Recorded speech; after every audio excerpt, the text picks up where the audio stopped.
L'île de Fort-de-France de demain, elle s'appuie déjà sur 3 choses. La première, c'est l'humain, remettre l'humain au cœur de nos préoccupations, du quotidien. L'humain, que ce soit l'humain qui est dans le quartier, c'est-à-dire celui qui vit au quotidien, pouvoir mettre des politiques publiques en place qui lui permettent de mieux vivre. L'humain, c'est aussi celui, c'est le père de famille, la mère de famille qui se déplace sur un transport qui doit être adapté à nos réalités.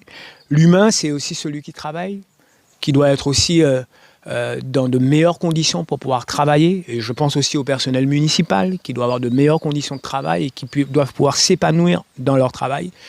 Et puis la proximité. La proximité, c'est très important pour moi qu'on soit dans un cadre de vie agréable.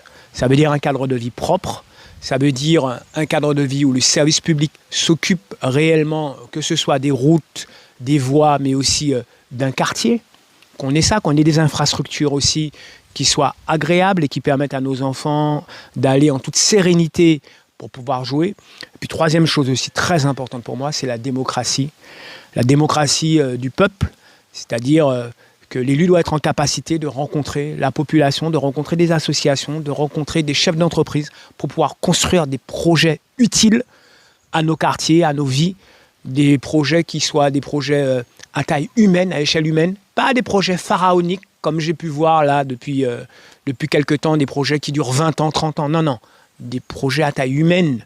C'est-à-dire qu'est-ce qu'on peut faire au quotidien pour améliorer le cadre de vie des personnes. Donc c'est ça ma Martinique de demain, c'est ça mon Foyal de demain, un Foyal aussi qui est connecté, qui est ouvert sur l'avenir, qui s'ouvre vers les autres, et un Foyal où il fait bon vivre, où les personnes prennent plaisir à y être. Voilà mon Foyal de demain. Ok, ben, pour conclure, Steve, quel serait du coup ton message? Quel message que tu as peuple martiniquais que tu as dit? Qui ça à la suite de l'interview, qui ça que tu as dit? Moi, ce que j'aimerais dire au peuple et ce que j'aimerais qu'on retienne, c'est que nous avons besoin d'hommes qui s'engagent sainement, qui s'engagent pleinement, désintéressés, qui veulent vraiment travailler pour le peuple, avec le peuple et pour le peuple. Et ça, je pense que c'est le moment du changement. On ne veut plus de personnes qui soient en poste soit pour aider des réseaux, soit pour mettre en place des personnes qui vont leur rendre l'ascenseur. On a besoin de personnes qui travaillent avec le peuple et pour le peuple. Et c'est très important aujourd'hui de comprendre qu'on est dans une ère de changement.